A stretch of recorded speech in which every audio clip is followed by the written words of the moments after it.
வணக்கம் மக்களே. இப்போ மதுரையில் ஒரு சோகமான விஷயம் நடந்துட்டு இருக்கு. இப்போ பிரச்சனைகள் போயிட்டே தான் இருக்கு. என்னாலுமே நடந்தது தான்.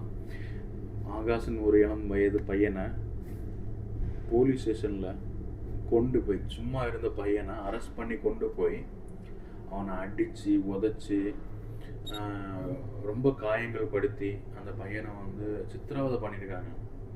அவனோட முட்டங்கால் போட்டு கம்பி வச்சு இது பண்ணி அப்படி இப்படி என்னெல்லாமோ பண்ணி, சில விஷயங்கள் இதில் பேசக்கூடாது, அதனால தான் ரொம்ப தவறாக அந்த பையனை வன்முறையாக்கி அந்த பையனை இப்போ உயிரோடு இல்லை, கொண்டுட்டாங்க.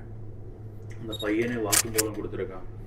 தப்பும் பண்ணல, நான் சும்மா இருந்தேன், என்ன அரெஸ்ட் பண்ணி கொண்டு வந்திருக்காங்க, கொண்டு வந்து இந்த மாதிரி சித்திரவதைப்படுத்திருக்காங்க. 10 போலீஸ் சேர்ந்தது, சரியா? இப்போ அந்த 10 போலீஸ் மேலே நடவடிக்கை எடுத்திருக்காங்க. இனி போகும் இதில் பார்க்கலாம் என்ன நடக்குது அப்படின்னு. இதை பற்றி ஒரு நியூஸ் சேனல் கூட பெருசாக இப்போ பேசவே இல்லைங்க. ஏதோ 1-2 சேனல் தான் பேசுது. ஒரு நியூஸ் சேனல் ஒழுங்காக பேசலை. ஏன்? இப்போ அரசியல் எலெக்ஷன் வரனால ஒரு சிஎம்ஓ ஒரு எம்எல்ஏ யாருமே பேசலையே.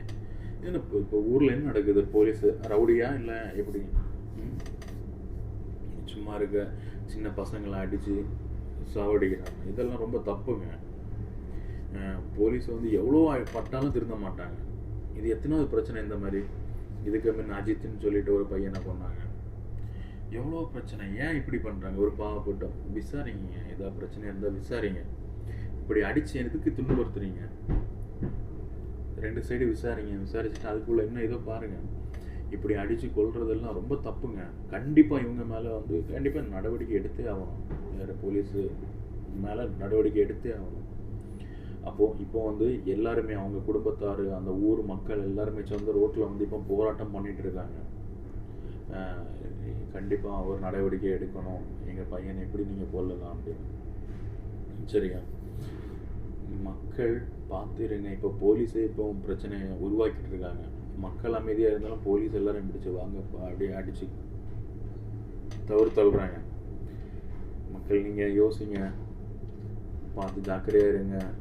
நம்ம ஊர் இப்போ தமிழ்நாடு இப்படி என்ன போயிட்டுருக்குன்னே தெரில.